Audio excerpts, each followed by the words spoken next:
बात से नहीं मानते, जो जिनवाणी और ग्रंथों की बात स्वाध्याय प्रेमी नहीं मानते, बाद में वो भटकते हैं। हमेशा आप दो लाइनें बोलते हो, जो ना माने बड़ों की सीख, ले कटोरा मांगे भीख। ख्याल करके रखना, बड़े जो बोलेंगे बहुत सोच समझ के बोलते हैं, बहुत तोल मोल कर बोलते हैं, लेकिन हम छोटे हैं ना, तो हम छोटे लोग समझ ही नहीं पाते हैं, क्योंकि बड़े छोटे बनकर बड़े बने हैं, और अभी हम छोटे हैं तो छोटे ही रहेंगे।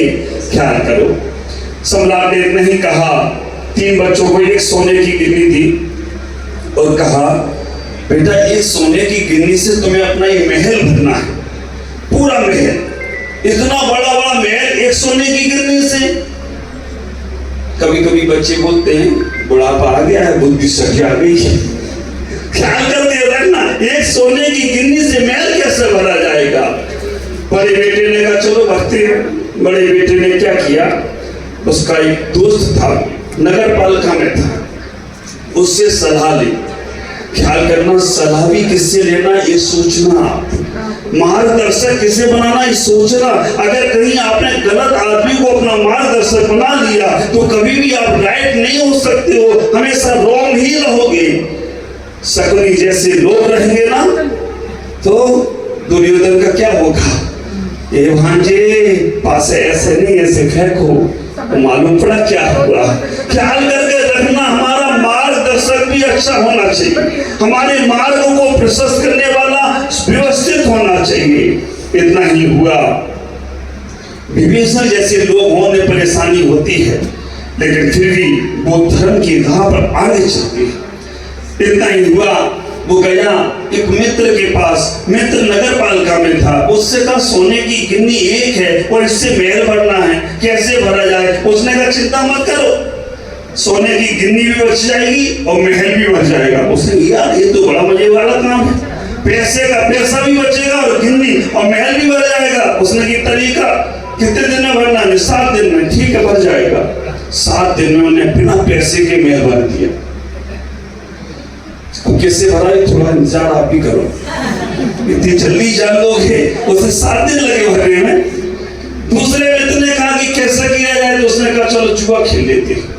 जुआ में 1 के 2, 2 के 4, 4 के 8, और शेयर मार्केट तो तेजी में चल रहा है, एक बार ले लो, हाल 10 गुने 100 गुने हो जाते होंगे। अब जो भी होते हमको तो पता नहीं। वो जैसे ही जुआ में खेलने गया, वो पैसा हार गया। तीसरा राजकुमार बड़ा शांति से 6 दिन तक उसने कुछ भी नहीं किया। 7वें दिन जब राजा ने कहा कि चलो दिखाओ अपना महल कैसे भरा हुआ है, पहले बेटे ने कहा पूरा महल भर गया है। चलो देखने के लिए गए, तो थोड़ी दूर जाने के बाद भी राजा जा नहीं सका, क्योंकि पूरा महल, जो मित्र से उसने सलाह ली थी, वो मित्र नगर पालिका में था। उसने कहा पूरे नगर का कचरा मैं बाहर फेंकता हूँ, तुम्हारे महल में फेंक देता।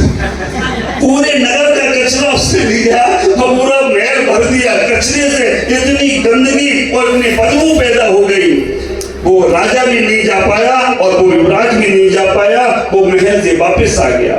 दूसरे राजकुमार से पूछा, उसने कहा मैं पैसा तो वो जुआ में हार गया, मैंने सट्टा लगा दिया, लाठी लगा दी, उसमें सब चला गया। तीसरे राजकुमार से पूछा, उसने कहा पिताश्री चलो, मैंने बहुत सुंदर महल भरा है। और जब वो अपने महल में लेके गया, महल में देखा चारों तरफ अंधकार ही अंधकार था। पिता ने कहा कहाँ भरा, खाली दिख रहा है, 2 मिनट रुको। और उसने पूरे महल में घी के दीपक जला दिए, पूरे महल में अगरबत्तियां लगा दी और कहा पिताश्री अब देखो ये महल भरा दिख रहा है या नहीं। उन्होंने कहा दिख तो नहीं रहा है। उन्होंने कहा मैंने पूरा महल प्रकाश से भर दिया है, पूरा महल सुगंध से भर दिया है, ये पूरे तरफ चारों तरफ प्रकाश ही प्रकाश दिख रहा है। हमने सुगंध और महल से, सुगंध और प्रकाश से पूरा महल भर दिया। विचार करना, अंधकार को हटाकर महल को प्रकाश से भर दिया। ऐसा ही हमारा शरीर है। वो परमात्मा ने सोचा है कि मैं अपना राज दरबार सौंपना चाहता हूं तुमको, और एक सोने की गिन्नी दी है मनुष्य रूपी। इस सोने की गिन्नी है मनुष्य रूपी। इस मनुष्य रूपी सोने की गिन्नी से आप अपने मन में कचरा भरते हो, मन को डस्टबिन बनाते हो या मन को गुलदस्ता बनाते हो, ये आपके ऊपर है।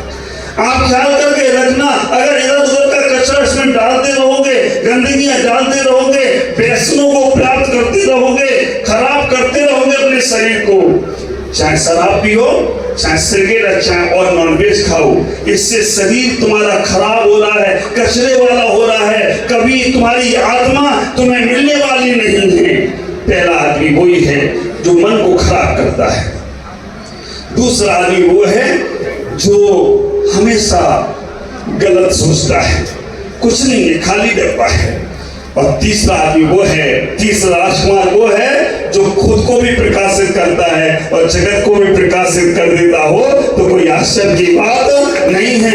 ऐसा ही वो परिवार आज पद्मचंद जी, संजय भाई, सुमित जी, रजत कुमार जी, पाटनी परिवार और मिश्री लाल जी, सुरेश कुमार जी, अमित कुमार जी, सारक बागलीवाल परिवार, ये दोनों परिवार ऐसे ही हैं कि इन्होंने खुद को तो प्रकाशित किया ही किया है, लेकिन जगत को भी प्रकाश करने के लिए धर्म कार्य में आगे बढ़ते हो, अच्छे कार्य में आगे बढ़ते हो, तो कोई आश्चर्य की बात नहीं है। मैं आपसे कहूंगा, आज चातुर्मास का कलश और सबसे मुख्य कलश है, प्रथम कलश है, इस परिवार को मिल रहा है। और इस परिवार ने ऐसे पुण्य इकट्ठे किए होंगे कि बड़े बड़े संतों के चातुर्मास कराने का सौभाग्य मिला। जब मैं सुरेश जी के घर था तो हमारे अध्यक्ष जी ने बताया, महाराज सबसे पहले साधु संतों को यहाँ लाने का सौभाग्य इस परिवार को मिला है। ये परिवार ने साधु संतों को लाने का सौभाग्य, भले ही वो माता जी आई हो, लेकिन परिवार लेके आया है। और आज इस परिवार ने बहुत पुण्य अर्जन कर लिया। कैसे कैसे पुण्य अर्जन कर लिए, कहाँ ये अमित, ये लगा रहता है महाराज। सबसे पहले चातुर्मास कलश की बात, अगर देखो, मैं पद्म जी को भी नहीं जानता था, संजय भाई को भी नहीं, सूरज जी को भी नहीं, ये बच्चा ने आके बोला, महाराज मेरा मन है चातुर्मास कलश लेने का। मैंने कहा बहुत अच्छी बात है और ले लो, तुम्हारे को मन है।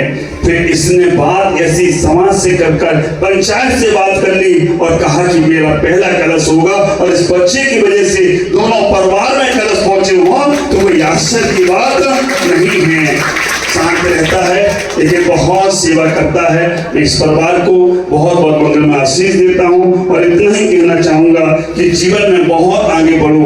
कभी भी देव शास्त्र आप कर लोगे, वो आपके साथ जीवन को बहुत बहुत आनंद में बनाए। चातुर्मासी कलश नहीं है, आपके पर घर का मंगल हुआ, कुछ भी हुआ, तो हमको पहले गुरुदेव से आज्ञा लेना है, फिर आगे कार्य करना है। और खुदा ना खास्ता उसकी शादी इस परिवार में हो गई, और एक परिवार में होने के बाद बहुत अच्छे से वो आगे से आगे हमेशा लगी रहती है, सेवा भाव में है।